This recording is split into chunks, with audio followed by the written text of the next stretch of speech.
As we said previously, the power of the relational database management system is the ability to store related data across tables within the database. Those tables are linked by common data fields referred to as keys. When we're retrieving data from the database, we often have the need to retrieve data that exists in multiple tables in the database. When this is necessary, we need a mechanism for combining that table data so that we can retrieve the data necessary to support the application. That process of combining data from related tables is referred to as joining the tables, and it can be thought of as horizontally expanding the data set based on the combination of the tables according to the matching key values in the tables. When we talk about structuring the data in related tables and the creation of keys to link that data, this is primarily a DBA task. This is not a developer task.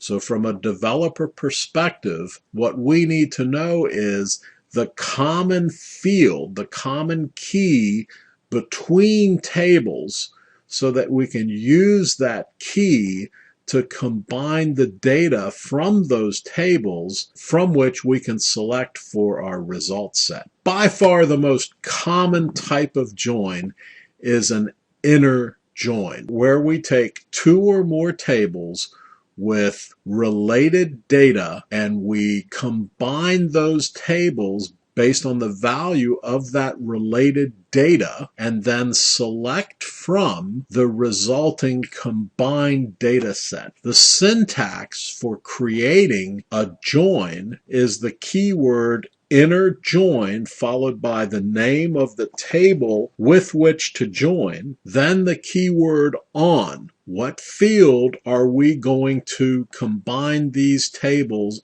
on? Followed by the equality test for the common field in both tables. The inner join only returns common matching data. That's the key thing to remember about an inner join. It only returns common matching data from both tables. In contrast to the very common inner join is the left join.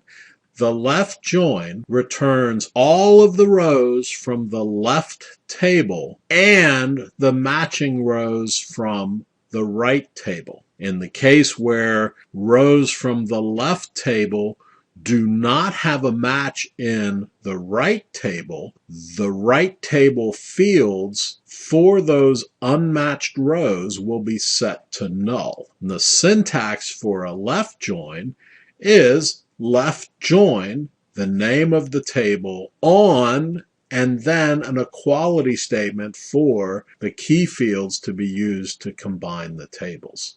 The important point about a left join is that it will return all of the data from the left table, whether or not there is a match in the right table. You will get all of the data from the left table, and any unmatched fields from the right table will be marked as null. The complement to the left join is the right join. The syntax is identical other than the keyword right join. We're going to right join some table on the common data fields between those two tables. In the case of a right join, all of the data from the right table will be returned, as well as the matching data from the left table. Any unmatched rows in the right table will have the left table fields marked as null.